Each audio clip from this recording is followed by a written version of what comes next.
The Benefits of Being an Octopus by Anne Braden. Chapter 1. I settle onto the couch with the chocolate pudding I have saved from Friday's school lunch. The silence is amazing. Well, it's not complete science. Hector is spinning the whirring dragon on his baby seat while he eats Cheerios, but it's pretty close. I savor a spoonful of pudding. How long do I have before Bryce and Aurora burst out of our bedroom arguing about something? When I left them in there, Aurora was pretending to be Bryce's cat, and he was pretending to feed her milk, but that can't last. I mean, they're 4 and 3. That's not how it works. I take another bite with my eye on the bedroom door, but it stays closed. This never happens. I glance down at my backpack. My debate prep packet is inside, and I'm actually tempted to work on it. I'm not a kid who does homework, and I definitely don't do big projects, which usually require glitter and markers and poster board and all sorts of things, none of which I have. Plus, last year in 6th grade, when I actually turned in a poster project, Kaylee Vine announced to the whole class, "Everyone, alert the authorities. Zoe Albro turned in a project. The world must be ending." And then she made that sound like a fire drill and did it every time she passed me in the hall for the whole next week. But this project doesn't need any glitter, and everyone else won't have fancy poster boards with foam letters that make my flimsy piece of newsprint that the teacher gave me look like gray toilet paper. All I need is to know something, and I do. And maybe, just maybe, if I do this and if I can rock it, all the other kids will have their minds blown and it'll be completely satisfying to watch. Who would have guessed, they'll say, that Zoe knew so much cool stuff? I had no idea. I thought I knew who she was, but clearly I didn't at all. Maybe Kaylee Vine would even stop holding her nose and switching seats on the bus to get away from me. I take out the debate prep packet and lean over the coffee table. Which animal is the best? Support your selection with as many details as possible, including what it takes to survive in a variety of situations. Miss Rochambeau, the social studies teacher, says this debate will help us understand the debates that led up to the Civil War. And Mr. Peck, the science teacher, says it'll be a good assessment of all the work we've been doing about animals. And the thing is I already know which animal is best. The octopus. When Bryce was a tantruming toddler and Aurora was a baby, we moved 4 times over the course of that year. But the one constant was this little TV DVD combo that we toted around with us and an old DVD from the library free shelf, The Mysteries and Fascinating World of the Octopus. That DVD would send Bryce into an instant trance as we watched it so often that I happily memorized every word of it. Then, last year, when I couldn't go on the 6th grade field trip to the aquarium in Boston, my mom kept forgetting to send in the payment. Miss Giddings, the guidance counselor, brought me back a book on octopuses. And actually, octopuses is correct. You don't have to say octopi if you don't want to. The book told me so. I found a pencil nub at the bottom of my backpack and started filling in the blanks with awesome things, like their ability to instantly camouflage themselves, which they're amazing at because they have these things called chromatophores. That word was in my book. So the color of their skin can change to match what's around them.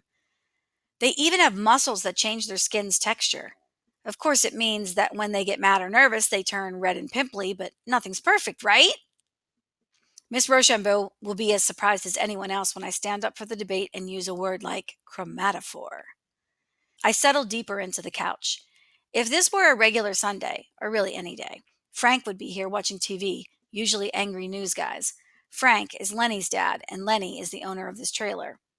Lenny is also my mom's boyfriend, and that's why we get to live here, with his nice curtains and end tables that are perfectly aligned with his couch.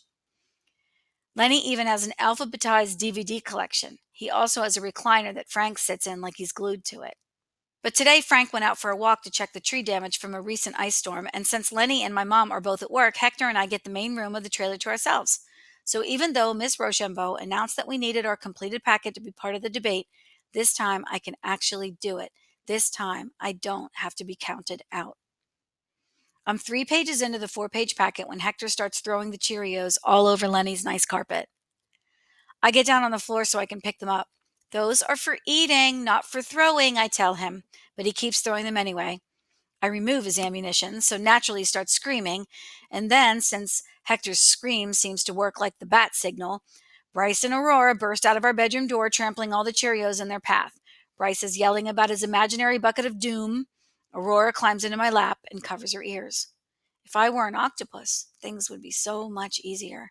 I'd have one arm to wipe Aurora's nose, two more for holding both kids' hands when I pick them up from the Head Start bus stop to keep Bryce from wandering into the street after some rock he spotted, one to hold Hector in his diaper bag on the afternoons when my mom works at the pizza pit, one to adjust my shirt because it doesn't really fit and it can get too revealing if I'm not paying attention, and I don't want to be that girl.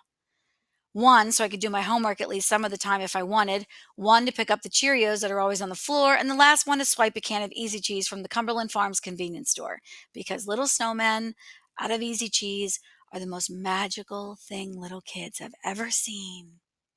And Easy Cheese letters on a saltine is totally different from having to eat regular saltines.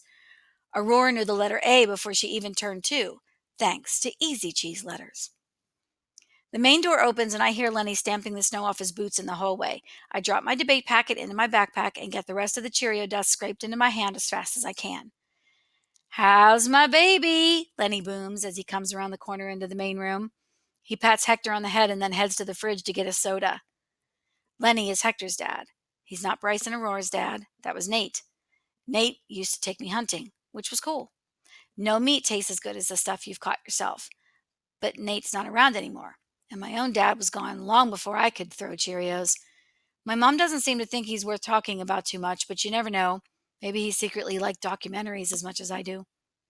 It's all okay though, because I like football too, and so does Lenny. Plus, tonight is a playoff game, and when my mom gets home from her shift, she's going to make her bacon wrapped hot dog bites. Those are what got us Lenny in the first place. Maybe they'll make up for all the other stuff. That evening, my job is to keep Bryce and Aurora in our bedroom so they don't grab the bacon wrapped hot dog bites before they're cooked. With Hector balanced on my hip, I position myself as a human shield near the door while simultaneously keeping my eye on Lenny's nice lamp, ready to leap for it if necessary. Hector sucks hard on his pacifier as he watches Bryce and Aurora launch their plastic battle bots into the blanket volcano. And then Bryce picks up Aurora's precious stuffed sea turtle Petunia as the next sacrifice, and Aurora starts shrieking at the top of her lungs to stop him. That's one benefit of living in a town like this. When the rich people donate their old stuffed animals, you can end up with the awesome sea turtle that even has a fact printed on the tag about the dangers of shrimp nets. And anyway, we're not as poor as we used to be. We're living in Lenny's trailer now. I mean, it's a really nice lamp. I hear the clang of a spoon against the bowl as my mom mixes the barbecue sauce, the second to last step before the bites go in the oven. That means just a few more minutes before we can leave this room and I can settle onto the couch like a boss to watch the game. Unfortunately, I'm not the only one who can hear the spoon against the bowl. Both Bryce and Aurora have suddenly forgotten all about the volcano. "Bacon! Bacon wrap!" Aurora shrieks. Bryce makes a break for the door. Instantly, I'm in full-on barricade mode. You're not eating one until they're cooked, just like everyone else. I don't need to remind them what happened the last time my mom made these. The barbecue sauce stain on Lenny's wallpaper doesn't let anyone forget. Bryce is trying to push me out of the way, using every bit of his scrawny 4-year-old arms, but I am immovable. Plus, Hector is helping to weigh me down. "No fair, Zoe," Aurora wails. "What if they're all gone?"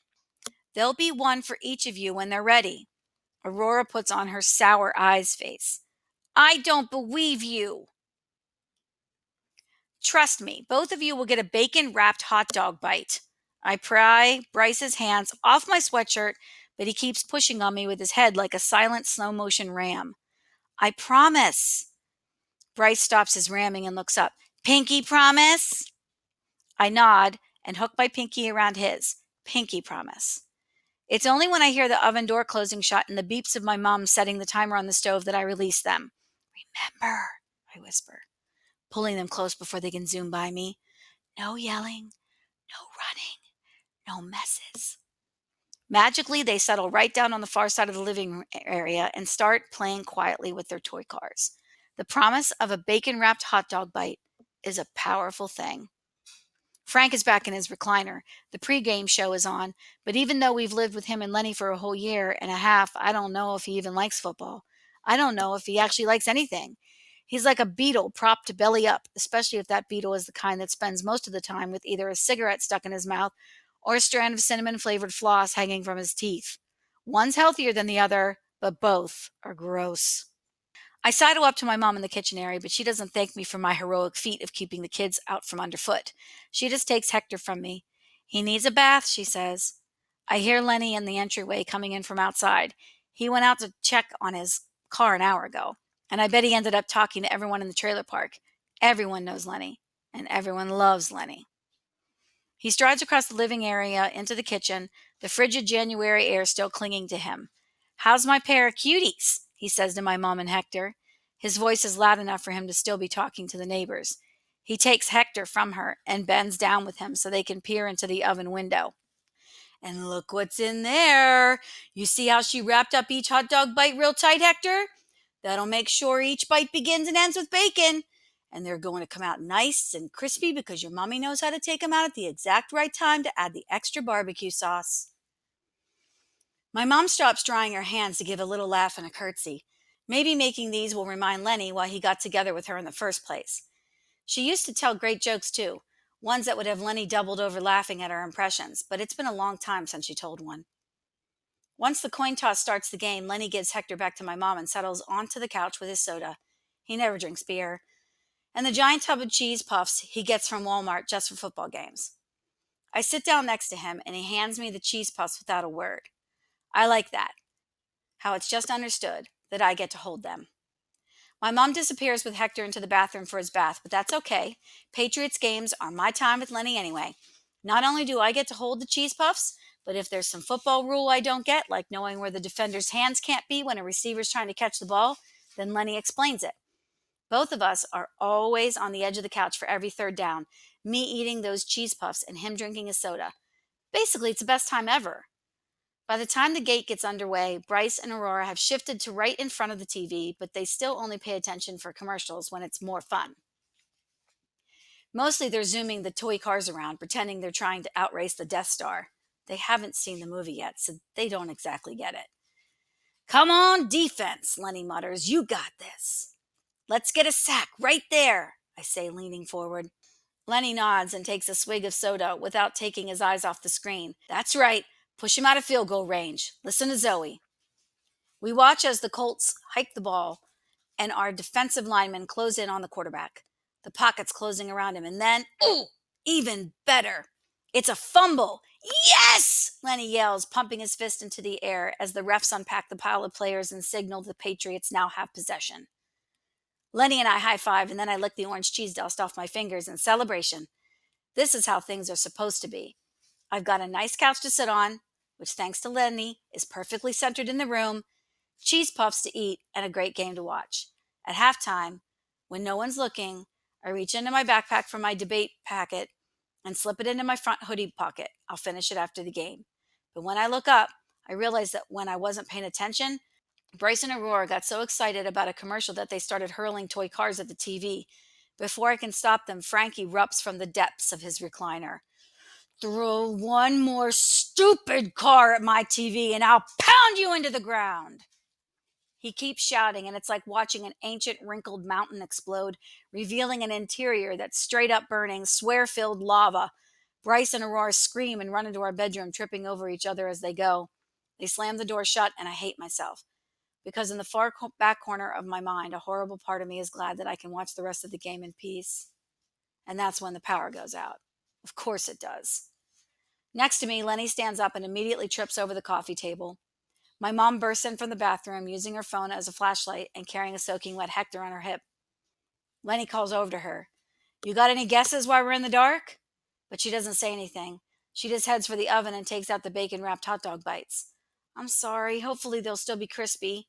She props the phone flashlight under her chin, hefts Hector up higher on her hip, and transfers the hot dog bites onto a plate with a spatula. They smell amazing, like the pig is roasting on a spit right in the living room, dripping delicious grease all over the carpet. Lenny makes his way into the kitchen as my mom pours the rest of the barbecue sauce over the top of them. He pops one in his mouth and then shakes his head. I've had better. I, I'm sorry, my mom stammers, and I'm sorry you can't watch the rest of the game. Lenny takes the plate of hot dog bites and shrugs. I watch it at Sliders.